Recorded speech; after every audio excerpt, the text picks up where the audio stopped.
I'm back with more work I've done on the Count Dooku lightsaber. The parts are all welded together. This central steel piece is soldered on, and I want to demonstrate how I made the grips.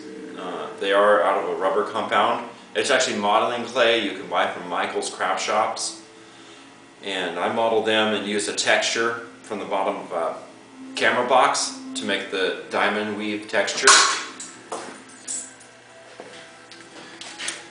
And so cut it out, used myself a template and cut it out, wrapped around the piece. I glue it on using this stuff, 4500 roof.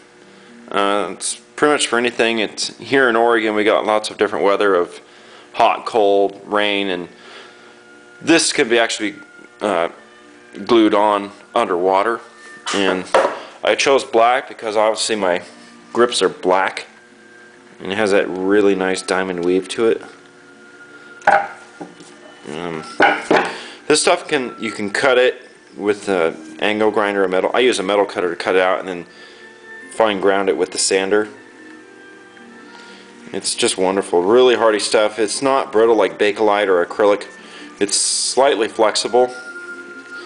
Kind of is similar to polycarbonate, slightly flexible but very durable.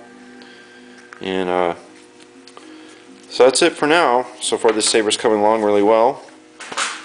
The back end is nearly done, and the trigger will go in this slot. This back battery clip piece is glued on. I kind of figured if I couldn't find the exact color I like, to use clear. It looks cosmetically way better. If you can find a black glue for something black, or red for red, blue for blue, that makes sense. As with this compound was black and you don't see it.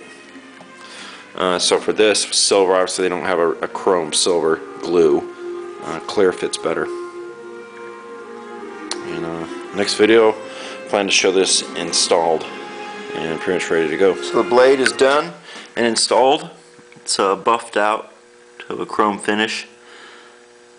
And I also included, I already installed it's a flashlight, a mini flashlight that goes inside, and soldered the wires. And here's the holding rivet, and soldered the wires to come out.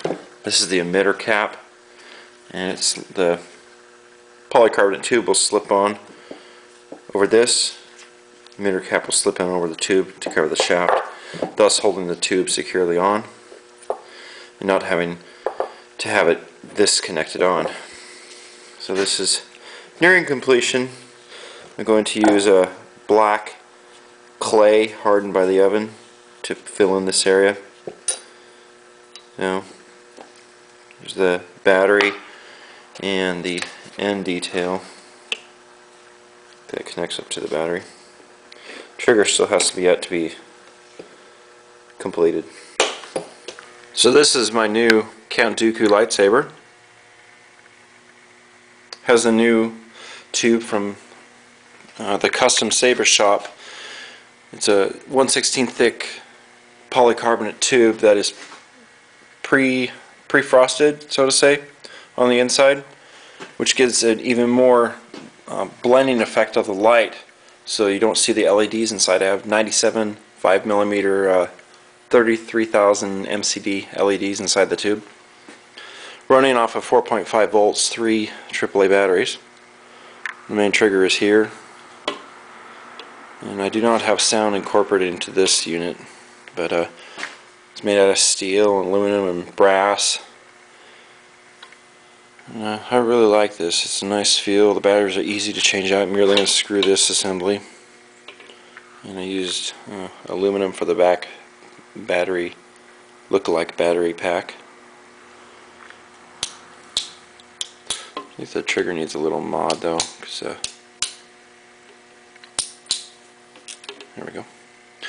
So even in the shop with the lights on, it's still pretty bright. And these are just normal 5mm LEDs. I like it. It's a terrific feel. This is scaled to be 1/1 scale, not too big or too small. The steel parts are welded together so they don't fall off or They're not glued or anything. I'm really happy with this one. It feels very comfortable in your hand. These rubber clay grips feel very excellent. I clay formed them to have the pattern, the diamond look. It's very nice.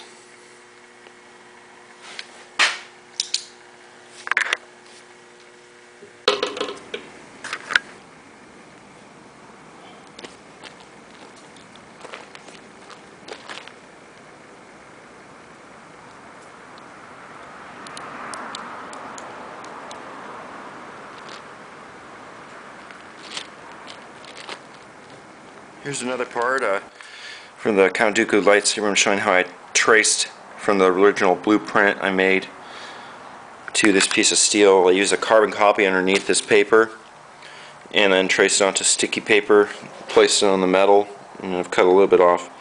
But original sticky paper is here. You can see the lines.